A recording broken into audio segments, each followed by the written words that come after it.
DaoDe Jing, Chapter 12. The 5 colors blind the eyes. The 5 tones deafen the ears. The 5 flavors dull the palate. Chasing and racing after sets loose the wild mind. The rare and valuable obscure the path. Thus the sage looks inward, not outward, distancing from that and moving toward this. What does this mean?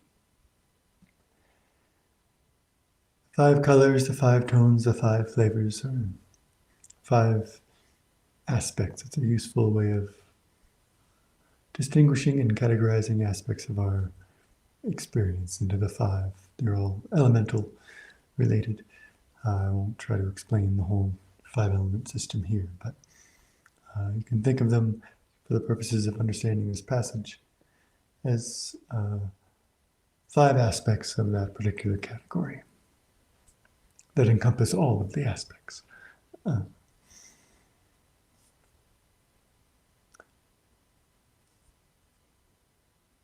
So some of this is clear, but let's talk about a tangible example to help us internalize the idea. So if you walk out of a cave into a bright day, the brightness will prevent you from being able to see back into the darkness, into the subtle. So not really intending to use the analogy in alignment with the Plato's cave, but bright light prevents you from seeing details in lower light. So you can see the basic opposition there. And if you go to a loud concert or something, or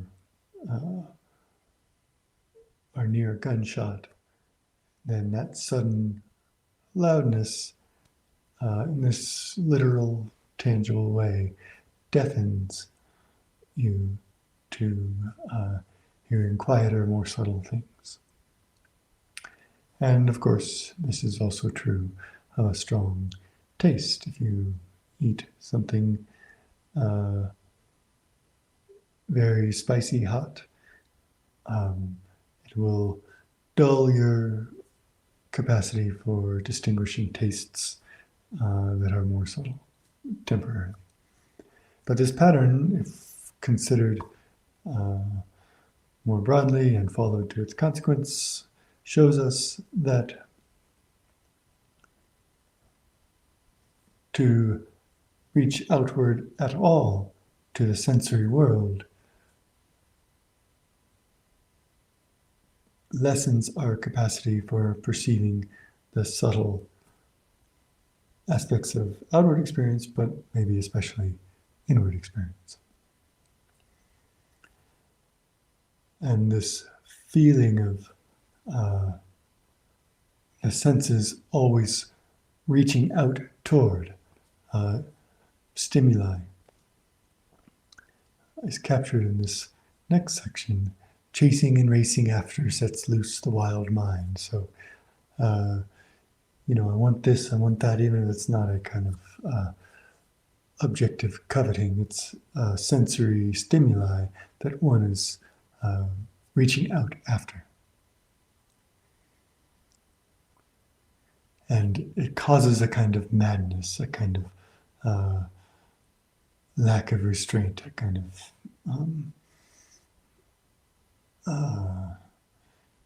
dispersion of energy.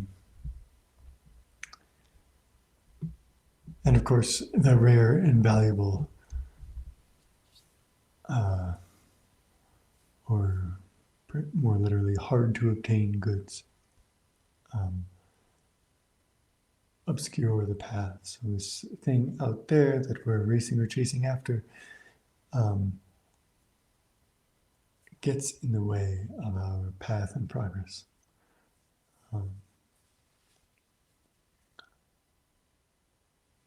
So understanding this, understanding that these perceptual realms have a tendency to bring us to reach outward and become off balance, off the path, off center. Recognizing this, the sage looks inward, not outward. In the establishing of the posture in meditation, we say when we get to the eyes and what to do with the eyes, we say relax the eyelids, hanging the curtain. So the feeling is that we are dimming the room of our mind, but really of all of our senses. And we don't necessarily close our eyes, so we aren't shutting off the outside. It's more that the senses have a tendency naturally to reach outward for stimuli, and we want to balance the inward and outward awareness. This balancing eventually gives us the capacity to thin the boundary until it dissolves between inside and outside. And this is productive on the path, on the process, on the procession toward unity, singularity. So distancing from that, moving toward this. Distancing from that, moving toward this.